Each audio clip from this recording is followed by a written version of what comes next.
Hi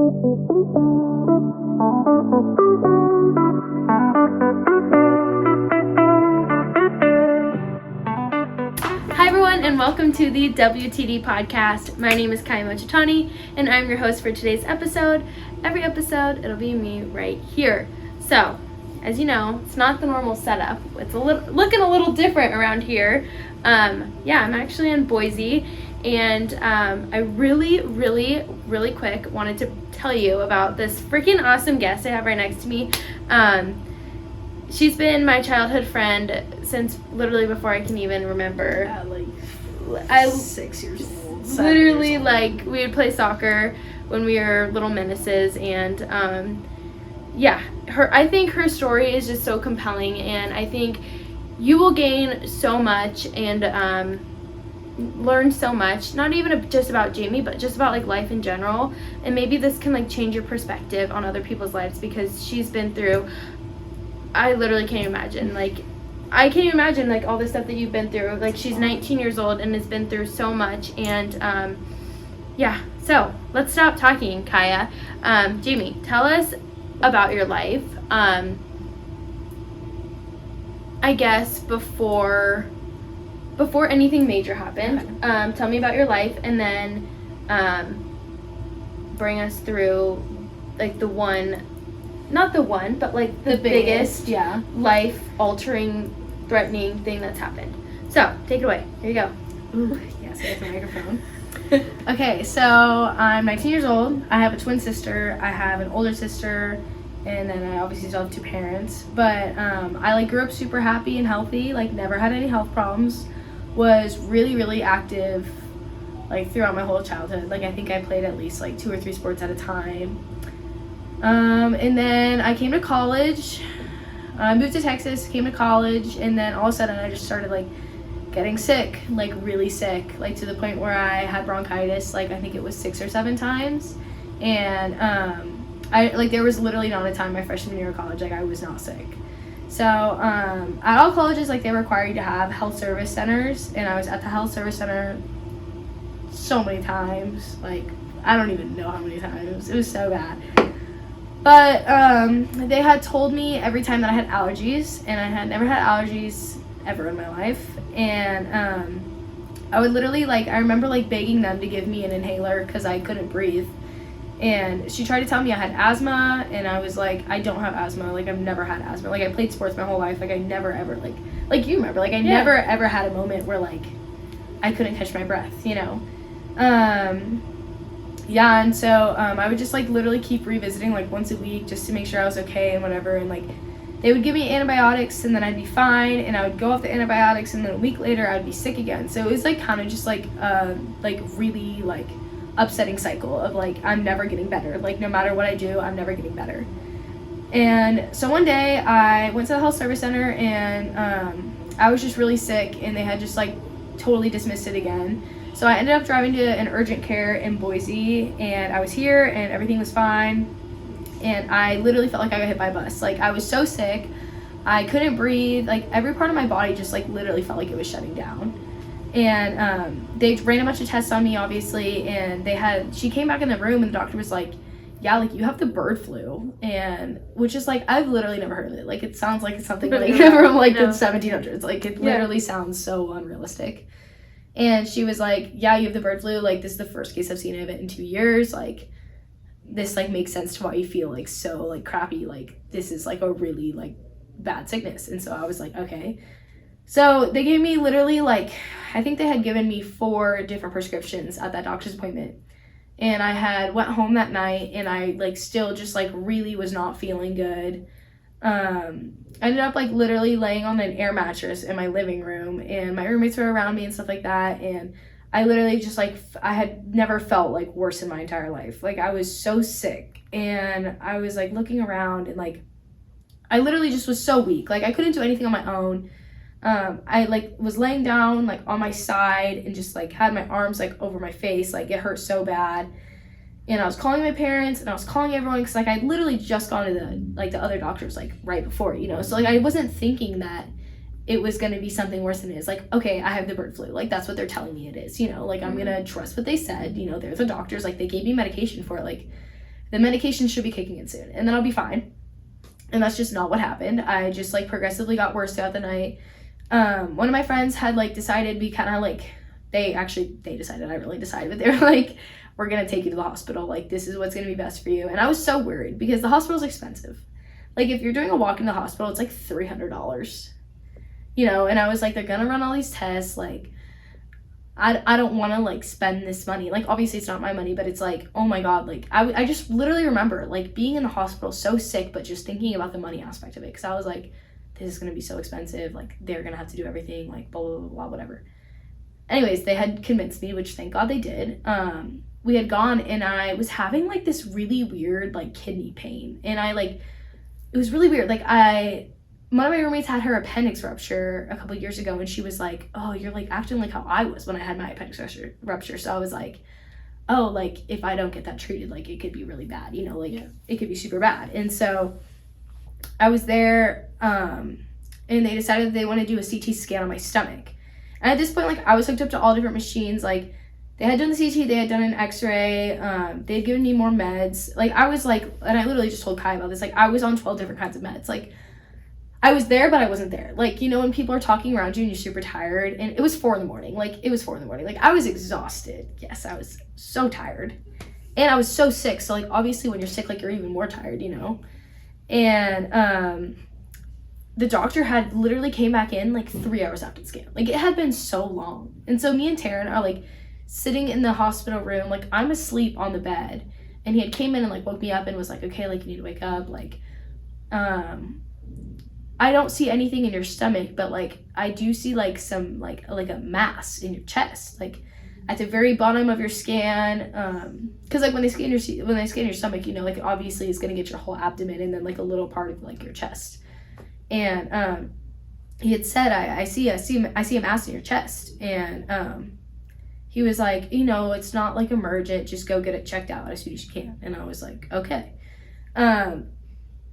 Yeah, I mean, like, that was, like, kind of, like, a weird moment. Like, I was 18 years old. Like, I'm being told there's a mass in my chest. Like, what are you talking about? Like, what does that mean? What does that mean, you know? And, like, you don't get taught that in health class. Like, right. You know, like, you get taught, like, about, like, the weirdest little things that don't matter, you know? And, like, unrealistic things. And I was just, like, freaking out. And I was like, okay, whatever. But, like, he did tell me in, like, a very calm manner. And so that made me feel like I was fine. You know, obviously if it was something like, you need to go into surgery right now, like, blah, blah, blah, blah, like something's happening, like this, it ruptured or something like that would have been something so different. But he literally, like, I remember his name was Garrett, but he had came in and, like, told me, and I was like, okay, like, I guess I'll just, like, go get it checked out. And at this point, like, my family had not known what was going on. Like, my mom hadn't answered. My mom didn't even know I was at the hospital. And, like, literally no one was answering. So I was like, oh, like, my sister only knows I'm at this hospital. So they sent me home that night. It was, oh my god, it was so late at night. Like, I remember being like, God, it is 4 a.m. and we have to drive. It was snowing outside. Like, oh, it was so bad. I still have, like, drugs. Yeah, I was, like, so out of it, you know, and I was so tired. And, like, mass, like, what do you think about? Like, you think of cysts, or you think of, like, lumps or something like that. Like, your mind doesn't immediately go to a tumor. And Terrence did. So Terrence was like, Jamie, that means a tumor. And I'm like, oh, no, like, it could be a cyst, it could be something else. So, like, I'm sitting on my phone, like, Googling, like, mediastinal mass, like, because that's what he had, like, written it down as on my paperwork. And I was like, oh, okay, like, this is weird. And I'm reading these things, and, like, which never Google your symptoms, because, God, it'll tell you that you're dying that second. Yeah. And it's, like, some of it was, like, super, like, oh, this is so rare. Like, this is so rare. You're fine. Like, this is a 1 in a million chance. Or, like, you know, just stuff like that. Like, oh, they're super small, and you can remove it so easily. Like, stuff like that. They don't even need to open you up. Like, they can do laparoscopically. Like, all this stuff. So I was like, okay, I'm chilling. Like, I'm good. That was not good. And so, obviously, my mom calls me back the next morning freaking out. And is like, send me all the paperwork. Because, like, they had literally handed me, like, this thick packet of paperwork. And it was, like, every single drug I was on, what they had diagnosed me with, and then paperwork about a mediastinal mass. And I tell my mom, I'm like, yeah, so they said they found this mass. And I was so sick that I was like, okay, maybe it's fluid in my lungs. You know, like, maybe it's fluid in my lungs, and that's what's causing, like, it to show like the darkening or something like that. Yeah. Which makes sense because when you are sick, like you do get flu. Yeah. You do get flu. So I was like, okay, I'm fine. She flew me home the next day, obviously. Like, she's like super worried. And my mom like has always been the person, and she'll defend this till she dies. And she tells everyone this, but she's like, you're fine, like, you'll be fine. Like, and she tells everyone this. Like, she was just telling my roommate's parents about this. Like, I broke my femur my freshman year of high school, and I was like, take me to the hospital, and she was like, no, like, you're good. Like, until I was screaming in the backseat, and then they finally took me, and she's like, every single time you tell me something's wrong, like, something's actually wrong, and I feel so bad. But now she's like super like, okay, something hurts, we're going to the hospital. Like, even if it's like something so slim. But so I flew there. I think I flew there, it was December 18th, and then my birthday was the 20th. So I had like 2 days. You know, obviously, like, in my head, like, I'm going through all these options, like, what's going on, number one, and like, how do I fix this, two, and like, three, am I gonna be fine, like, or is this just like all some fluke thing that happened? And so on the morning of my 19th birthday, we had gone to my primary care physician, and I had never met the guy because I just moved to Texas, right? So like, I had not had an appointment there. So this man doesn't know anything about my past. But like, I do feel like I would have been more comfortable if it was with like my primary care physician in California, you know, because like this girl like pulled me out of like the womb and stuff like that. Like, she's great. And obviously since I'd moved, like, I'd left and I changed and whatever, but this guy, he just was, I walked in and he's like, happy birthday, like, good morning, like I'm sitting there and I have the band on, so like they're like, what's your name, and like the day of your birth, which is, oh god, they ask that a million times. Yeah. It's like, I think I've told you 6 times, so like, my birthday is like, and my last name, they're like, can you spell it? I'm like, no, I'm the person, like, it's fine. But he asked he asked so many weird questions. He was like, what happened, basically? And I was like, I just keep getting really sick. And he like, just, you're a teenager, you get sick, you just went to college, like, he kept saying this, the environment's different there, because like, obviously coming from Orange County, California to Boise, Idaho, like, we have seasons here, versus in California it was always hot, and like nice, but the sickness got progressively worse in the wintertime. And so I was like, okay, like, whatever, like maybe my body just hates the cold. No, my body just hated every other part of my body, but we had gone to so I'm with him, whatever, right? He's like, so this like radiologist is saying that they found a mass in your chest, like, what's that about? Like, I don't know, like you tell me, like, you're the doctor. And he was like, not concerned. Yeah, and then he had looked me and my mom in the eyes and was like, and I literally remember this till the day I die, I'm not a betting man because it's not in my profession, but if I were gonna bet on this, I'd put money on the fact you don't have anything. Yeah, I was like, bold statement. Very bold statement. Like, I'm not a betting man, but like, don't finish it with the but. Just say like, whatever. And then he progressively went to tell me that sometimes radiologists see things that don't exist. And so, like, literally, like, totally, like, it was, like, belittling, you know? Like, you just little broed me, like, very aggressively on, like, my health. And, like, I have been fighting with this since September. So, it's, like, I have been sick since September, and now it's December. Like, I know something's wrong. Yeah. You know? But I wasn't thinking that it was going to be what it was, you know? Like, I was like, oh, okay, I'm fine. So then he's like, so we're going to do the CAT scan just to make sure, but, like, you'll be fine, you know? So I went on with my birthday, had a great birthday, and then had called to see when I could get the next available CAT scan, and it literally wasn't for 2 weeks. And so, like, 2 weeks, like, I am... Your mind is like... Yeah, you're thinking of everything, you know? You're thinking of literally everything. Am I fine? Is something going on? Like, and my mom, obviously, is freaking out as well, like, but she's more in the state of, like, denial, as in I was in the state of, like, fear at this point, you know? Like, what's going on? And, so the day of my CAT scan came up, like, the person that did my CAT scan was like, oh, so why are you getting this CAT scan? And I was like, oh, they want to make sure I don't have a mass in my chest. And she's like, how old are you? And I was like, I literally turned 19, like, last week. And she was like, oh, yeah, you're fine. And it was just, like, every little person that had told me I was fine, like, you still think about that, you know? Yeah. So I got the CAT scan, drove home, I was just telling her, I like literally was doing a plank. Like I was working out, and the doctor called me and was like, it was the same like primary care physician that had been with me on my birthday, but the bedding guy, the bedding man. That's how I remember him. Really so awful. Yeah, I have to see him again in December, so I'm sure I'll make a conversation. We love you, but yeah, that was bad. That was mean. That was mean. that was bad. Where was I? He called you. Oh, he called me and was like, hey, are you saying this was like literally less than an hour after my scan, and my scan was in like a different part of Texas, so like 30 minutes away. I had just gotten home. Like I literally had not even taken a breath. Like yeah. You know, like I'm still like I still the contrast in my body, you know, like like you're still like I don't know, I just still felt like crap. Just got home trying to like move your body, get your mind off of it. But at this point, like I didn't think I had a mass. Okay. You know, like I was like, no, everyone says everyone's telling me I'm fine, so like I'm obviously fine. Yeah, it's just a flu. It's just like it's literally nothing. Like it'll go away in a couple days, kind of vibe. And he's like, hey, are you sitting down? And I was like, now I am, you know. And he was like, I need, like, you need to go get your mom. And he had said that the mass was there, and he just apologized and was like, oh my God, I'm so sorry. Like, I just thought, you know, and it's like, yeah, everything you're telling me right now, like, thank you, but like, you totally, like, you know, like, and you feel bad because you want to give this person sympathy, but like, they're the person that's telling you you're okay when you weren't okay. Yeah.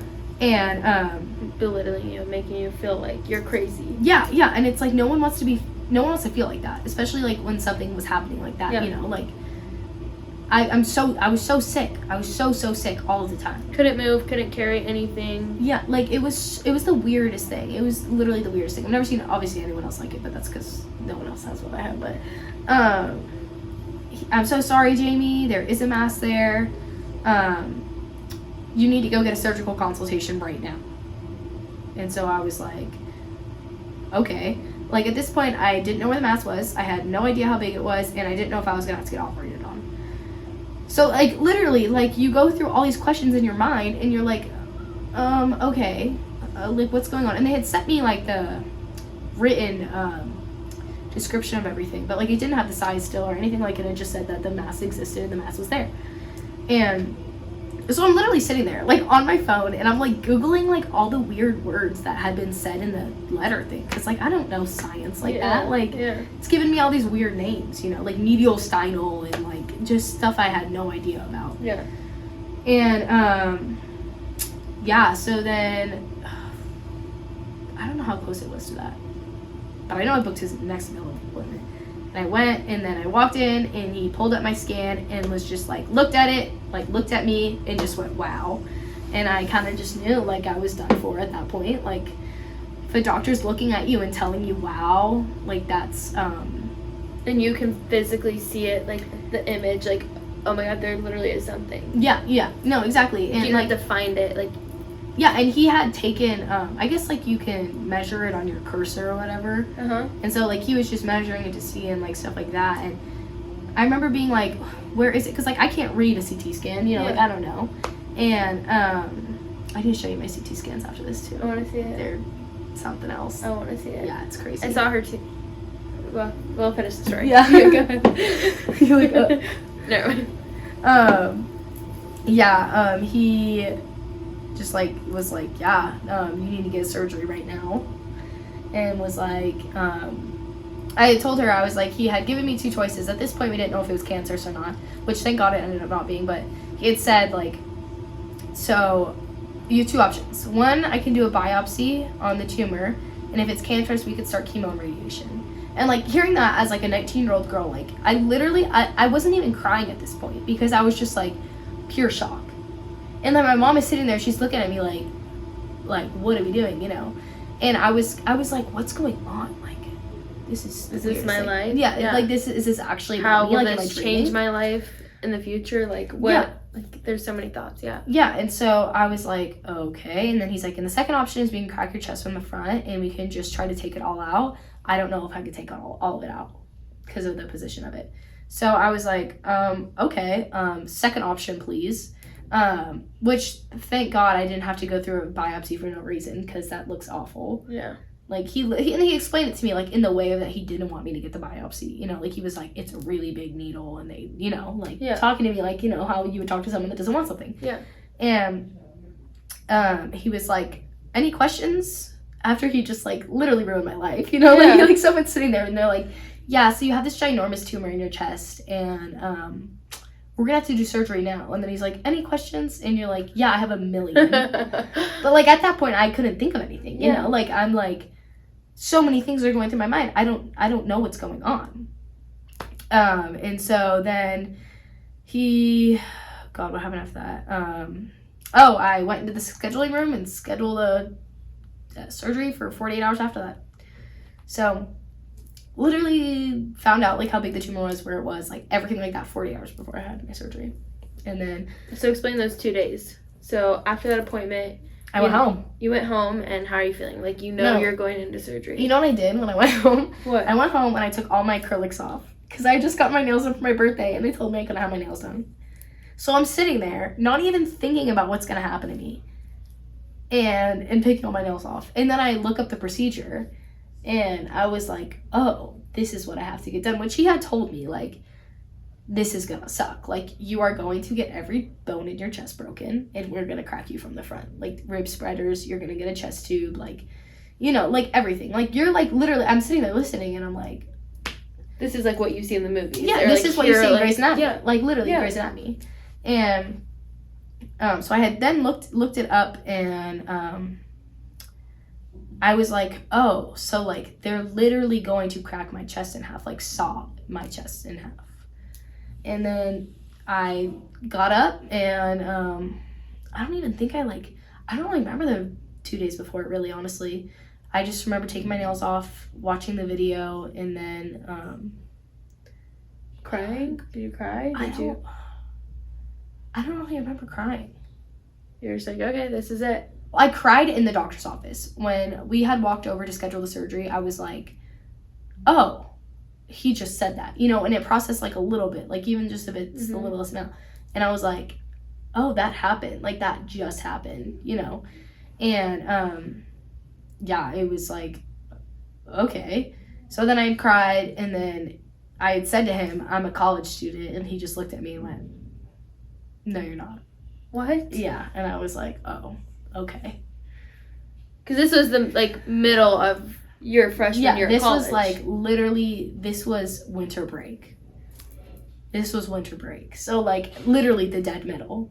Like, I just finished all my classes for the term, and, like, now I have to sign up for my other classes, which I've already signed up for, and go to those. So I was like, oh, God, dude. Like, he had said that to me, and my heart broke. Like, you know, like, I love college, and I love being with my friends. And you've dreamed of going and, like, started, like, put so much work into something, made all these connections with your friends, and you're like, that literally could be taken away from me. Yeah, and it's, like, in a matter of minutes, too, you know? It's kind of crazy. I knew you were going to do that. But, yeah, it was, like, the craziest feeling ever, you know? Like, oh, I didn't even... Because when I had left, my roommates and I were, like, we had made jokes about my tumor that we didn't even know had existed yet. Like, we had this quote wall, and we would just write down, like, heinous things on it. Like just awful things. And, oh, God. I had said something. I was like, my chest hurts. Or something like that. And Maddie was like, yeah, maybe it's your tumor. Like, we had, like, written it down, like, on a wall. And, like just made jokes about it. Make it lighthearted. Yeah. Because, like, that's how I cope, you know? That's how most people cope. And, yeah, I just had no idea what I was in store for. So, January 4th, your life literally... changed. Like, completely changed. Like, you'll never be the same. Yeah, no. There's just no way. 48 hours later, January 6th, what the freak happened? Yeah, so I wake up. I have a picture of me and my mom. I'm like... really, thumbs up, you know, like, I have pictures of me at my house putting on, like, and, God, the surgery was awful. It was supposed to be how long? So, well, when I got there at, God, I got there early, like, it was, like, early, I'm like, it was, like, 1 p.m. You'd be fasted, or, like... Yeah, no, I couldn't eat, and I remember that was awful, because, like, obviously my stomach couldn't be full, like, they're gonna be, like... Yeah. Oh, that was so awful. Yeah, I couldn't eat. And then they had got me in there. And I didn't know if I needed a chest tube yet. And my grandma had just had surgery on her lungs. And she had said, like, oh my God, Jamie, the chest tube is the worst part. No, before knowing about my surgery, you know? Yeah. And I was like, oh God, like, I just don't want a chest tube. Like, I never had anything that crazy happen. Yeah. Like, you know, like, I've had, like, surgery, but, like, I had, like, my tonsils out. You know, like, it wasn't anything, like, crazy. I mean, your femur broke. But... Yeah, but, like that kind of sucked. I'm like, that was a little crazy. That would definitely hurt. Yeah, I think about that often. I remember that. Yeah, it was bad. So nothing too crazy. Freshman year like her tonsils got taken out. She broke her literal femur. And then just a fat tumor in your freaking chest, having to get every bone. I just want to make sure everyone knows that every single bone in her chest broken, sawed. Yeah, it was unfortunate. And here she literally is. Okay, so tell us how the surgery went. So, I was supposed to have the surgery at, like, 1, and it kept getting pushed back because something happened in the surgery room where, like, the oxygen, it was, like, it wasn't being, like, I guess in surgery rooms they need to have, like, a purifier thing, and it wasn't working. And so I was sitting there, and I was so hungry, and it was so selfish of me to be sitting there thinking about food when I was literally, I had no idea what I was in store for, dude. I knew, but I didn't know. No, you know, I had no idea, and I wasn't trying to think about it like too hard before because I didn't want to be like psych yourself out or like psych myself out or like freak out and stuff like that. So I'm sitting there, and I remember like sitting in the hospital bed, and like I had been hooked to an IV at this point for like 3 hours. You know, like I'm hungry, like I was so hungry, but I couldn't eat. And then they finally take me back into like the room, and it was, dude, I think it was like 5 p.m. Like they had pushed my surgery back really far. And my friends, obviously, my mom made this group text with my best friends and stuff like that and was texting them, she's going in, never mind. You know, like the surgery got pushed back again, like periodically getting pushed back. And it would come every hour and be like, hey, I'm really sorry again, you know, hey, I'm really sorry. And I'm sitting there and I'm like, dude, I'm starving. Like, I'm so hungry. And so then I finally went in, and I literally remembered them like lifting me from the table, or like the hospital bed onto the metal table. Like I remember laying down on the metal table and like feeling how cold it was. Yeah, it was very weird. And like after surgery, when I woke up, I had bruises on my back from it and stuff. Yeah, it was the weird, I don't know why I remember that, but I remember that. Went to bed, went into surgery. Surgery was going well, and then they thought that they lost my phrenic nerve, which is like the biggest nerve in your body. Yeah, I guess my surgeon literally couldn't find it. Like, could not find my phrenic nerve, which is the weirdest thing ever. And I guess the tumor, and we found this 2 weeks after the surgery. Like, they found the nerve 2 weeks after the surgery. And he had said, when he came back in, like, I searched for it everywhere, I can't find it. Like, you basically lost it. I think I cut with the tumor. And so I would have been, like, screwed. Like, I would have been screwed if I had lost that. And I wasn't breathing as well as I should have been breathing. And so they removed the tumor. They removed the tumor. 2-hour surgery turned into 5. Yeah. They had removed it. I woke up and I was on my side. And they said that they put me on my side because the tumor was literally so big that my heart shifted. So, like, okay, so the tumor was like the size of a softball, and I showed her a picture of it. It's really gross. It's gnarly. It's not gross. It's gnarly. Yeah, it's big. But like obviously like cauterizing those veins, like these were huge veins running to it. You know, like it was taking so much of my blood supply, and so they took the tumor out and whatever, and I'm like, in whatever, like no big deal. They just ripped it out. Like this, like literally bigger than a softball. Like I think it was literally this big. Yeah, and it was 4 pounds. So like 4 pounds. Like babies are born like that size. With human-like, man finger veins attached to it. Just like huge, like such thick veins. I was telling her, it was like a 60-year-old man that was my surgeon. He was probably way older than that. It was a little scary. I was like, oh god. In Texas. And you grew up in Orange County. Yeah, like I did not know this man. You didn't know the doctors there. Like backstory, so like she lived in Orange County, California. Her family before college moved to Texas, and then from Texas she went to Boise. And then flew back to Texas for her like procedure and like doctors. So she didn't know any of the healthcare or like anything. I didn't even like know. And the saddest part is like, you know, where we're from, like, you know, the hospitals, like, you know, Mission, you know, Saddleback, you know, how to get there. I had no idea where I was going. And so I was in the hospital. I think I was in and I woke up, I was in the ICU, obviously. They had taken my breathing tube out at that point. But I did have chest tubes, and then I had 6 different IVs in. So I had a chest tube, and then a chest tube, and then this one had wires that ran to my heart. Yeah. Yeah, there's pictures. It's gross. I'll show you them later. But I couldn't talk on my own. Like, I could only speak so many words because I was so out of breath. And I couldn't walk, obviously. But that was, like, by far the hardest thing ever. Like, waking up in the hospital and, like, you don't feel alive. You literally don't feel alive. Like, you don't feel human. And I think it was the day after my surgery. Did you sleep in the hospital? No. So they wake you up every, like, 2 hours in the hospital. So you go to bed, which, like, I was on sleeping medication. So, like, it was strong sleeping medication. Like, it's hard for me to wake up on that. They would wake you up. So I think, let me try to think of the rotation. It was blood drawn. You get your blood drawn, you get a shot in your stomach, and then you get an x-ray. And then they officially wake you up. So it was like 2, 4, 6. So I never, ever slept in the hospital. That's why it was so miserable. And obviously I'm sleeping sitting up. Like, I couldn't move my neck. Like, so you're just awake overnight. Yeah. Like, it was awful. And, like, the TV is, like, the size of your phone. Like, you know, like, you can't see. Yeah. Yeah, thankfully my mom was there. But, I have a picture of me, like, right after surgery. And then the phone's, like, down here. And I'm like, this is the worst pain of my life. Like, yeah, it was, like, this is the day I could go on my phone. But, I think it was, like, 2 days, 3 days after the surgery. They didn't shower me in the hospital either. They didn't shower me once. So how long? So it was just for 2, 4, 6, 8 hours during that time frame? No, it was 5 days. 5 days. In the ICU. 5 days. 5 days in the ICU. Yeah, it was No awful. shower. No shower. I didn't eat the first, like, 3 or 4 days. What was the first thing you ate? Do you remember? Ice chips. Crushed up ice. Oh, crushed up ice. Are you serious? Crushed up ice. And I was having the worst nausea ever in the hospital. So in the hospital, they actually gave me this button. And I could press the button every 5 minutes and it would shoot pain meds into my IV. Were you just like... I literally... Well, it would only activate every 10 minutes. And so I'd sit there and I'd, like, press it. I'm like, it's been 10 minutes yet.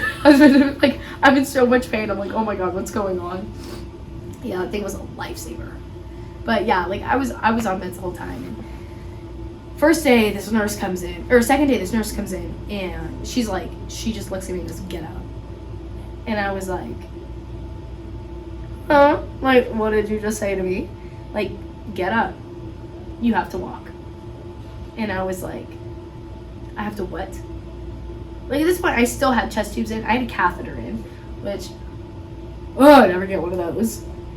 Like, so I literally had wires all through my body. I have, like, 6 different IVs in, like, and they're like, get up and walk. And I look back at it now, I'm like, thank God she said that. Because my lungs weren't working right. Like, I was not breathing correctly after my surgery. And that's what they've been worried about. My diaphragm was still super elevated on one side. It's, like, the weirdest thing. But, they're like, get up and walk. And I was like, I can't. So I had... There's a picture of it. It's me on a walker, and there's 2 people on each of my sides below my back, and they're literally walking, like, for me, you know. But God, I'm sitting there, and I couldn't cry either, because, like, crying takes, like, you know, when you're breathing in, like, I couldn't. And I just remember looking at my mom, and I'm like my eyes are watering, like, I'm obviously, like, crying, but, like, I can't physically cry. And I was like, this is, like, the worst pain. Like, this is so awful. And I came back down, and then she left, and I was like, God, that girl's a bitch. Like, I was so mad. Even though, like, I literally, like, I looked at my mom, and my mom was like, she was like, dang, like, that was bad, you know. But Terry, her name was Terry. I will never forget that name. But, yeah, she made me get up and walk, and it was her. So Terry was the nurse. I had to do nurse every 12 hours. So it was every single time I was trying to get used to someone, I get a new one. And, like, all the nurses were great. Terry was, I don't know if she was, like, a main nurse or something, but she was there a lot. And there was this other girl, I don't remember her name, but she was, like, the physical therapy person, right? Okay. So she'd come in every day, like, 2 or 3 times a day and be like, you need to, like, get your steps in, or, like, they would literally, and this is so sad, but they would take me from my chair, or from my bed onto a chair that's, like, right here or something like that. Like, and I would get a round of applause, because, like, wow, I walked 2 feet, you know? And, every single time, so obviously my blood pressure is on the machine, you know, like when it's beeping and stuff like that. Every single time she would walk through the door, the blood pressure machine would like go crazy and it'd be like beep, beep, beep, beep, beep, beep. It was bad. She's like, I feel so bad every time I walk in here, your blood pressure goes crazy, or your heart rate. And I was like, yeah, that was really sucky. And then she's like, we're gonna get you in physical therapy and like all this stuff, and then tells us it's like $300 a session. And I was like, no. I did my own physical therapy. I was like, no. But yeah, imagine that. And we were talking about how messed up the healthcare system is. Yeah. $300 a session? That's crazy. After your hospital bill? Yeah. Well, in my surgery, if I didn't have insurance, which I don't even know if I'm supposed to say this, but I might as well because the healthcare system is just so fucked. Like, it's awful. If I didn't have insurance, my surgery would have been $100,000. But like, I was 19 years old, sitting in a chair, and they asked for my will. They asked me for my will 3 times. Are you serious? And I was just talking to one of my friends about this the other day. Like, imagine you are sitting in a hospital bed about to have a major surgery, and a like senseless doctor comes up to you and is like, have you written your will yet? Like, where's your will? Yeah. It was crazy. And like, what? Like, where's my will? I'm 19. I don't have a will, but I did have a no funeral list. So I gave it to all my friends. I said, these people are not allowed at the funeral. Shun them away. They're gonna be my bouncers. But yeah, I was like, I don't have a will. And so I just like... Did that like set things into perspective? Like, holy yeah, freak? Like, yeah. Oh, that was like a big eye-opener. And it's not even the fact that they asked. It's the fact that they kept asking. I was like, you've asked me this already. You know, like, you have asked for my will. Like, I'm a child. Please don't ask. Like, that... And that, like, in my head was like, I'm gonna die. You know? Like, why are you asking for that? But yeah... So, what was the hardest day in the hospital out of 5? Besides, like, the first, like, just getting there and, like, whatever, but... Probably the 3rd day. Really? Because they told me I was going to go home on the 4th, and then I wasn't doing well the 4th. And so they kept me another day. So the 3rd day, I had to remember that I had to, like, get up and, like... God, I had to do something. I think they were trying to make me walk. And I just remember, like, sitting up, like, and they, like, are pushing me up, you know, like, they would do this thing where, like, I couldn't move my neck or my back on my own. So they would grab my neck from, like, right here. And then they would grab my lower back and literally just, like, two-hand me up. And then they have to hold my neck when I, like, was getting up and stuff like that. And then I could, like, hold my neck when I was walking, but I have to hold it like this so my chest didn't, like, rip or anything like that right there. But, yeah, I just remember one day, like, they just, like, made me get up, and I just, like, felt, like, so, like, useless, you know, like, I've been an athlete my whole life, like, I can take care of myself perfectly, like, why can't I walk, you know, but, and my mom actually taught me this, and I think it's such a good thing for everyone to hear, is that in every aspect of your life where you go through something hard, you have 2 choices. You can be a survivor, or you can play victim, right?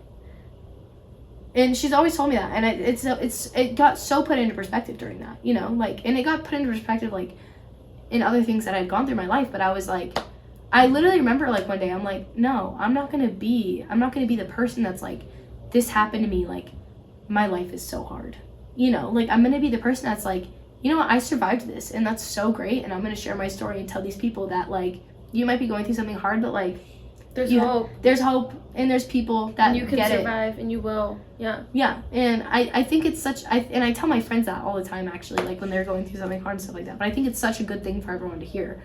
Rhonda's words of wisdom, but... I love Rhonda. I love Rhonda. But I think it's just...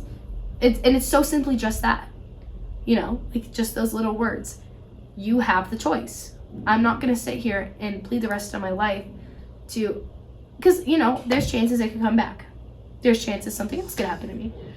I'm not going to sit around and wait for that to happen and just be the person that had open chest surgery and be the person that has a scar on her chest now. You know? And, like, that's how some people know me at school. you know, like, oh, you're Jamie, you're the one that had the surgery. I'm like, yes, that's me, unfortunately. I do tell them I got hit by the campus bus, though. I make up a different story every time because I hate, like, repeating it, like, to people I don't know. Yeah. But, yeah, I think, and, like, coming back to school, you know, like. Tell them how. Yeah. Tell them, like, she got surgery. She waited for her incision to heal, which was from here to here. It's like, yeah, you can, like, insert a picture. Yeah, I will. Yeah. It's, like, from here to here, plus, like, scars from her, like, tubes, right? Mm-hmm. She waited for that to heal. Well, first of all, tell them how happened to your dad. Oh, my dad got COVID. When you got home. My dad got COVID 3 days after I got home. And that was really scary because obviously I could have died if I got COVID, you know, like, and I was just talking to her about this, like, God, they had this coughing pillow in the hospital, and it was because I still obviously had, like, fluids and, like, mucus and stuff. It sounds gross, but stuff in my lungs. I needed to cough up after my surgery, you know? Mm-hmm. Like, they had me under for so long. Like, I'm still in, like, under anesthesia. Not really, but you know what I mean? Yeah. And so, they would make me, like, sit up and, like, hold this pillow, like, super tight to my chest and put my head down and cough. And, it hurt so bad. Like, it just feels like you're getting stabbed. And so I was like, obviously when you have COVID, you're coughing like crazy. And so I was like, I can't. Like, I literally cannot get COVID. Mm-hmm. Like, I can't sit there. You know, like, I just had major surgery. Like, there's no way. So he isolated. And God, I have videos on my phone of me, like, I just had surgery and might die, but I'm chilling. Like literally, like. And she had a baby monitor in her room. Yeah, I had a baby monitor in my room. First, God, was it 3 or 4 days I was home? I stayed in Jacqueline's room because it was downstairs and I couldn't walk up the stairs.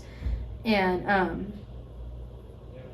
God, I think it was longer than that actually. I don't remember, but I had the baby monitor down there and it was in her room. Like her room was right next to the door. So I was like, okay, it's fine. Like, I can get in there, you know, I'll be good.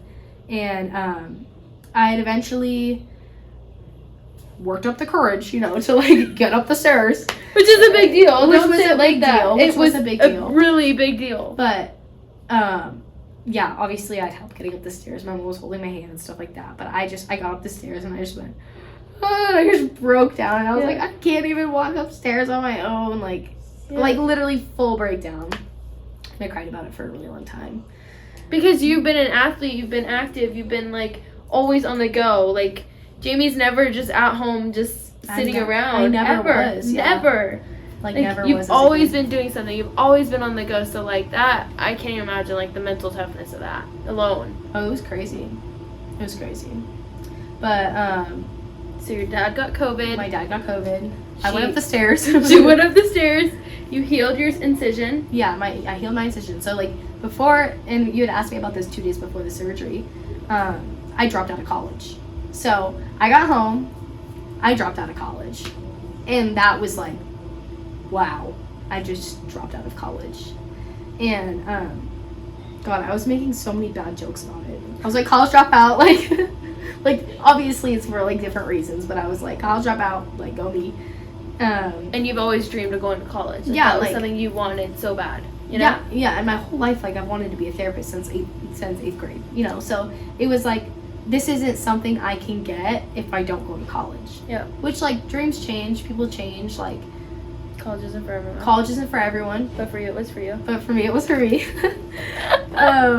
And I was like, you know what, it's fine. Like, I'll be good. Like, I'll figure it out. Like, I always figure it out. And then I had my surgery, and I healed, and I was like, F this, I'm gonna enroll back in college. So I did, like, I think it was because I had gotten the surgery over their winter break. So it was, the timing was actually pretty good, because I did have that couple weeks to heal, before they had actually originally went back to school. So I think I only entered classes 2 weeks late, or 3 weeks late. But I had to, oh God, it was such a, I had to email all the professors and be like, this is my situation, please let me into your class, you know, and then they feel bad. God, I wrote that email so good. I was like, poured your heart and soul into that. Yeah, I was like, pity me, please, and let me into your class, because I need credits. Yeah. I took such bad classes last semester. I was in oceanography. never take oceanography. That was the hardest class of my life. Which, like, I'm a psych major. Like, I don't need oceanography. Yeah. But, So, let me just put this into perspective. Like, and I know I always say this, but, like, her chest literally cracked open. Open chest surgery, an incision this big, a tumor this big, with veins this big coming out of it, right? Literally shutting off her heart eventually. Because if she didn't find that, and I know she won't say this, but, like, if she didn't find that, she literally would have died, right? So, dang. No, seriously, like, if she didn't find that one thing, like, it would have been so bad. And then she heals, right? She's always been the person, like, I'm gonna do this, I got this. Like, she didn't even do, like, the physical therapy through the hospital. Like, she was like, I'm doing this on my own. Like, I got this. Like, I'm a survivor. yeah. And then enrolls back into college. Feeling sick, feeling achy, having this... Like, at that point, I couldn't move my neck still. Still couldn't, like, lift anything. Yeah. An incision that just healed. Going back to college. Like she could have done all online school, like, through Boise, but, like, in Texas at home. But she literally moved back to college. Yeah, and finished the year. Yeah, I finished the year. I did finish the year, and I literally did so well in school. Like, I was on Dean's List the whole first semester, like, while I was literally dying and just had no clue. Yeah, big flex on my part. I told my aunt that, and I was like, guess what? I was like, yeah, I was. But, yeah, no, it was kind of awful. I talk about it now, and I totally desensitized myself from it, because I'm like, you know, I'm alive and I'm good now. I'm like, people are going through way worse, but, yeah, no, I went back to school. And... Which is a huge deal. Which is a huge deal. Yeah, because now I'm, like, on track to graduate, like, at the same time as my friends. And, like, I can, like, actually do things I enjoy again. But, like, I was just telling her about this before we had started filming. Like, I moved to Texas, and I knew no one in Texas, right? So, like, my friends aren't there to comfort me after the surgery. And, like, my friends were my whole life. Like, growing up, like, my house was the house. The house was the house. My house was the house. Everyone was there always. And it was always a party and, like, whatever. But... it was just so weird not having that support system there. And, like, my sister wasn't there and stuff. And, you know, like, you feel so alone. Like, my dad works all day. My mom has a job. But, like, I was so angry. Like, I was very angry. And I look back on it now, and it was just how I grieved and stuff like that. But, you know, like, I'm a 19-year-old woman, and my mom is showering me. And that's embarrassing, but I don't care. It happens. I'm like literally, she birthed you. Yeah, she literally birthed me. She's showering me, and I'm sitting in a shower chair. And she, like, has the thing on my head, and I'm like, Mom, you're waterboarding me. Like, I couldn't breathe. I remember the first time she would shower me. I was sitting in the shower like this, and she has the thing on my head, and I'm like, like, trying to blow the water out. And she's like, are you okay? And I was like, no, Mom. No, Mom, I can't breathe. But, tell them how you get, like, a tumor like that, or, like, something like that, and, like, how that, like, made you feel kind of thing. Unlucky. That is the one word I can describe the whole scenario. Unlucky. I was just born with something that went wrong, and no one had ever even thought about that, you know? I was telling her earlier, I would get, like, this, like, severe chest pain, right? Like, this super bad chest pain where it was just, like, you feel like you're being stabbed. And I had known people that had gotten it as well. And so I was like, oh, it's stress. Yeah. And I had, like, always thought it was stress, you know, because, like, sometimes that happens when you get stressed. Yeah. And I went to the doctor about it when I was literally 12. And we went to the doctor, I told him what was happening and stuff. They ordered all these tests, and I never did tests. Never did. Why did I never do tests? I couldn't tell you. You know, like, convinced myself I was fine. It's stress. I'm good. Yeah, if I would have found the tumor then, and that would have been a different story. But I also could have found it 6 months earlier from when I had it, and it obviously wouldn't have been like, oh, this huge difference in size. But I don't know. It's just, you look back on it, and it's like, there's nothing I could have done to prevent this. Like, as a baby, this happened to me, and we just happened to not find it until I was 19. Yeah. How did we not find it until then? I don't know. You know, like, there's so many different times in my life where I'm like, how did they not find this? You know, like when I had got my tonsils out. I'm like, I don't know. There was just so many different weird things going on, but not a lot of people get mediastinal masses. And so the people that do it was like, they're older. Like, not a lot. people that are older get medial sinus mass more than people my age. And he had said that was the first time of him doing that procedure on someone that was my age. Wow. Yeah, and like the nurses were so great, like. And Terry too. God, I hated her. But then I went back home and I was like, God, like I appreciate her so much. Thank you, Terry. Like, what would I have done without you? You know, like she was the person that made me get up. And like, if I didn't get up, like how I was every single day and stuff like that. Like obviously every single morning, they were giving me that shot in the stomach, and that was like just to prevent blood clots because I couldn't, move. That hurt. Yeah, it was like 4 a.m. too. They would come in and they would draw my blood. And you'd be asleep too. They'd come in and they would literally draw your blood while you're asleep. And they'd be like, I'd just be out and I'd be like, and your blood's getting drawn. It's like I was getting sticked and poked by all these different things that it had literally became. 6 IVs and. Yeah, like I had became like insensitive to it, and that's not good. But yeah, it was just. Did you ever think like literally this is my life forever? Like I don't know. Yeah, I was like, when does this get better? And when I had hit that like 1 week, 2 week post-op, I was like, God, why am I in this much pain? And like from a different point of life, like I've always been a very good kid. I never was the one to do the vaping or the smoking and stuff like that. So why am I getting this? You've always been healthy. You took care of your body. Yeah. Like why is this happening to me? Like what am I doing wrong? Yeah, and like I don't know. I'm glad that I was the one that got it out of people that I know, because I feel like I was the one that, I said this to my mom the other day, and she was like, you think? But I feel like I was the one that handled it the best out of or could have handled it the best out of everyone. I can agree. 1,000%. Yeah, and so it's just, like, it's all getting back into a routine. Like, yeah, this happened. I'm able to work out again, and that's so great. Like, I get sore very easily. Not even a year later, though. Like, let's just say, like, not even a year. This hasn't even been, like, right now, has not been a year post-op. And she's already, like, lifting weights or, like, going back to normal life. Like, nothing ever happened kind of thing. Like, she's, like, Jamie won't ever brag, but I'll brag about her for days. Like, she's been through hell and back a million times and, like, is doing everything she can to like stay on top of school, doing everything she can to like stay on top of like her relationships with her friends, her family, like everything. Like I can't even like say, like, I think the one word that keeps popping up in my head like when I think of Jamie is just so resilient. And so like I'm not gonna let anything stop me. I'm not gonna let getting my chest cracked open stop me. I'm not gonna let a broken femur when I was young stop me. I'm not gonna let like anyone get in the way of like what I want to pursue or like the things I want to do. And like we were talking like for like 2 hours before we started filming, but like she told me like she wants to be like a therapist, like that's like her dream. And like what is it, like what kind of therapy is it? It's like cognitive behavioral, so it's like speech therapy, like you're talking to someone and like they're giving a reaction to you, or like they're the ones that are going through something hard, like they like traditional therapy.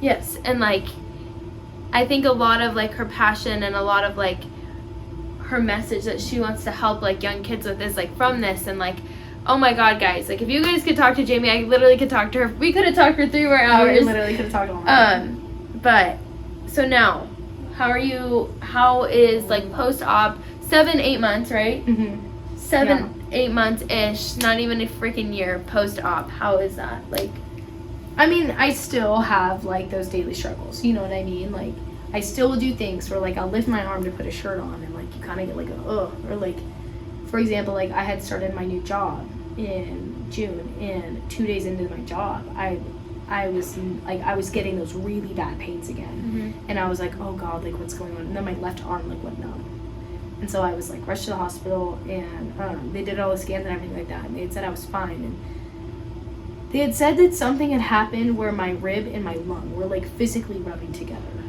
And so that's what that sharp pain was, which was very weird. Yeah, I forgot the name of it. Something with a P, I think. But like that's what that sharp, like, which makes sense. Like hello, like your rib rubbing onto your lung, like that's what's hurting. And it was 2 days after I started this new job, and so I didn't want to say to them like, "Hi, I'm really sorry, I'm in a lot." Which like looking back at it now, I should have been the adult and been like, "I'm in a lot of pain. I need to sit down." But I mean, I was fine. Like obviously, I wasn't fine, but I was like, I can handle it. I can handle it. Like plain denial, but I was like, I'm fine, I can handle it. And Yeah, I had literally came home from work and then went to the hospital and was like, yeah, I am not doing Did we well. tell them that you worked second semester? Oh no, I came back to school and worked. She came, so you know how we said, like, she came back to school second semester and somehow made it work? This freaking psycho of a woman literally went to freaking work. She got a job in Boise. Yeah, but it was great. I love my Like, work. not even 3 months. I don't Yeah. even, no. Maybe it was, maybe 2. It was like probably like 1.5, 2. no. It was like probably it was like I don't think I started working until I was 10 weeks post-op. So it was 3 months. So 3 months. Yeah. 3 months. But I couldn't lift anything for 3 months. Like they were like, do not lift anything. That is 5 pounds. Like do not lift anything that is over 5 pounds. So I literally was like, okay, I guess I can't work. And then I was like, the second I like it, I was like, I'm working. Like I want to make money. Like How long did they, like, say, like, it was going to be for you to recover? Do you know? oh, it was. I mean, it's gonna be like a really long time, but like initial recovery when your ribs heal and your sternum heals, but doesn't, you know. Yeah. Like, till you can, like, go back to normal life, I guess. Like I think they said it would. No, it was. Yeah, it was 4 months. And you were back at 4 months, you were 3 back months. at school working at 3. Yeah. What? I'm like kind of crazy, but it's What okay. the heck? I mean, I'm just saying, like, if that were me, like, I already know I would be like, this is it, guys. This is, like, defining me, and I'm over. Like, I'm not going to school. Not that I am now. I'm, like, not going to school. I'm done. Like, this is it. Like life sucks kind of thing. Yeah, I mean, life did suck, but like. And I like What you how gonna do real about I it like now? how real you are about that. Like, Oh yeah, it no, was I will hell. openly say, and like from the stuff I posted on Instagram, I was like, no, I'm gonna be honest, this sucks. Like this is the hardest thing I'm gonna have to go through in my life probably, and I will never ever. And I don't want people to think I downplay what I went through because it was hell. And you went through that and you did it. But there are people going through worse. There are many people going through worse currently and will in the future, and who knows, maybe I'll go through something worse in the future, you know? Like I'm saving that spot of like, this is where I hit rock bottom. Like that was not rock bottom for me, I don't think. Even though it felt like it. Even though it felt like it, I don't think that was rock bottom. Because, okay, and I always say this, and this is kind of off topic, but everything in your life is mindset. Everything. Yes. And I feel like, yes, you agree with that. Everything in your life is mindset. I'm not going to sit here and tell you my life sucks. My life sucked. It did. But that was part of my life. That's not my entire life. You know? Like, This is a small portion of my life. This is how much I've lived, and this is how much I have to live. this was 6 months of my 19 years of living. Like, I'm good. You know what I mean? Like, I'm good. But you're so strong and crazy for saying that all in the same breath. But, like, I know people that had cancer for 25 years. You know what I mean? Like, I know people that have gone through so much worse. Like, I didn't die. It could have been worse. Like, and yeah, I mean, it's awful. Like, it's so awful. Like, no one should have to go through what I went through. And I don't wish it upon anyone. But there has to be a part in your life where you accept what happened and you move forward. And I'm moving forward. And that's the best part of this, is that I can sit here and I can tell you this and I can tell them this. You know what I mean? Like, I'm here and I'm present, and it's important to let people know. Like, the biggest thing I learned from all of this is just trust yourself. Trust your body, trust your abilities, and look out for yourself. Don't let anyone tell you you're fine, you're fine. Do not let anyone tell you. And I was just telling her, literally 14-year-old, had breast cancer. No one told her she dismissed. People are going to tell you don't have something because you're too young.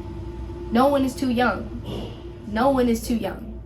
So many people, like, put me down and told me, like, oh, you're 18 years old. Oh, I literally just turned 19 when I had the surgery. So I was 18 when they were telling me this, like, you're 18 years old, like, you're fine. Like, I wasn't fine. And thank God I listened to myself and went to the hospital and, like, listen to my friends that were telling me, like, Jamie, you don't look good. Go get it checked out. You know what I mean? Like, I love you. I care about you. Yeah, exactly. And Go. that's that's all what it comes down to at the end of the day. You know what I mean? Like, surrounding yourself with the people that care about your health and surrounding yourself with the people that care about your well-being. Because if it's someone that, yeah, you're probably fine. I would have never gone to the doctor. I would have never gone. And I literally would have just, deuced out, like, in the middle of nowhere. You know what I mean? Like, it's the weirdest thing. And I think about it all the time. I'm like, thank God Tara took me to the hospital. Thank God. Because Maddie and I were like, no, I'm good. Like, we were like, we're the people that are in denial. Like, no, we're good. And then Maddie was the one that had just taken me to urgent care too before that. And these are your roommates, Taryn and Maddie. And Taryn wasn't my roommate last year, but she basically was my roommate. She was your bestie. Yeah. And so Maddie had just taken me to urgent care. And she had driven Taryn's car because Taryn was taking a final. And so Taryn was going to take me, but she was taking the final. So she's like, oh, just take my car. Just go.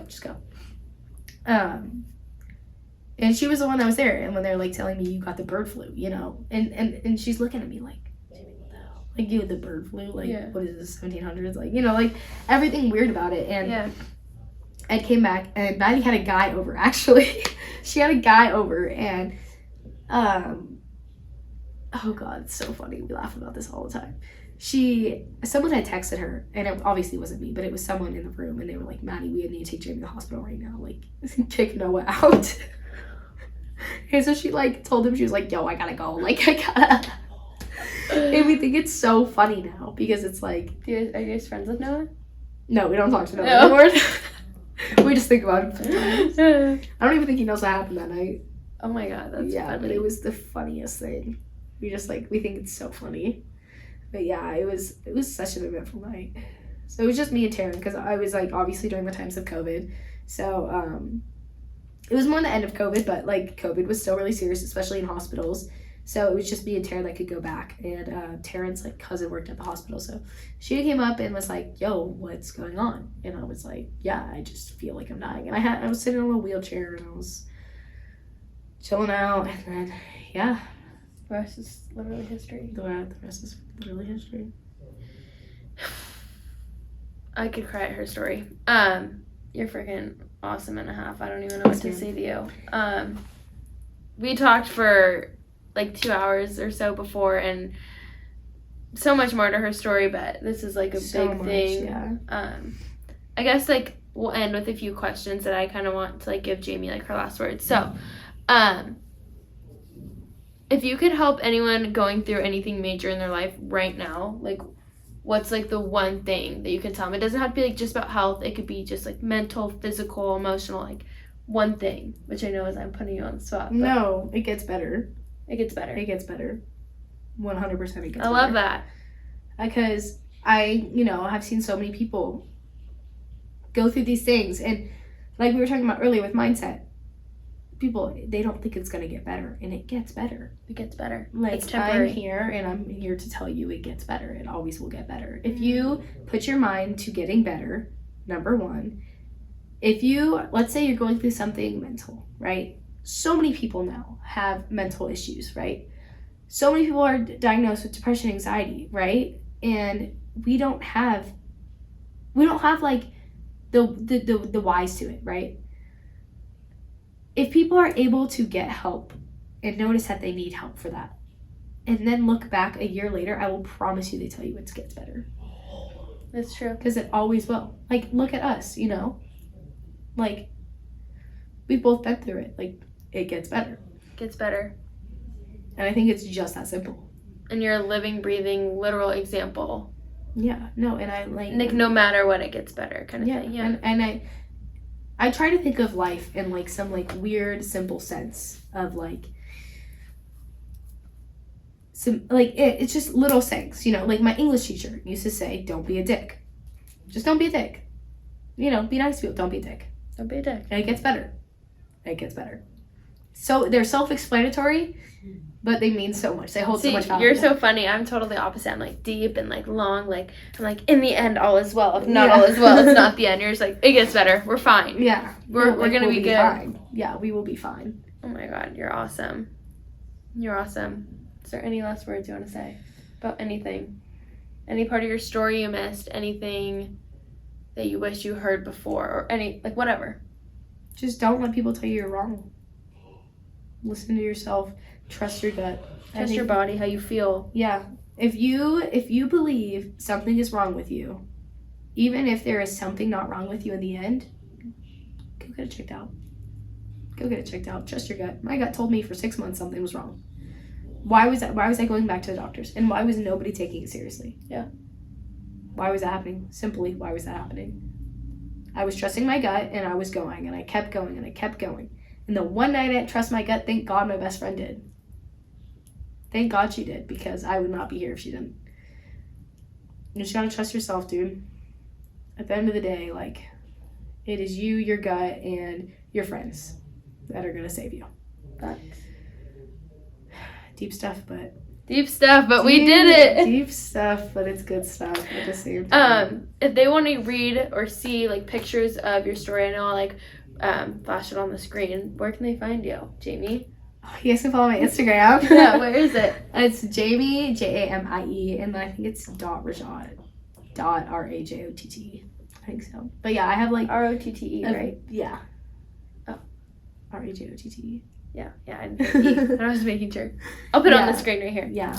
And my little handle. Yeah, I mean, I've shared the super, super simple sliv of my... She, like, barely dipped her toe, but we're putting our feet in. I would say we're not even, like, fully, like, all of it. Oh, yeah. No, this is, like, ankle deep. Ankle deep. Yeah, it's a lot. It's a lot. And I think, like, now watching this and then them reading that, they're going to be like...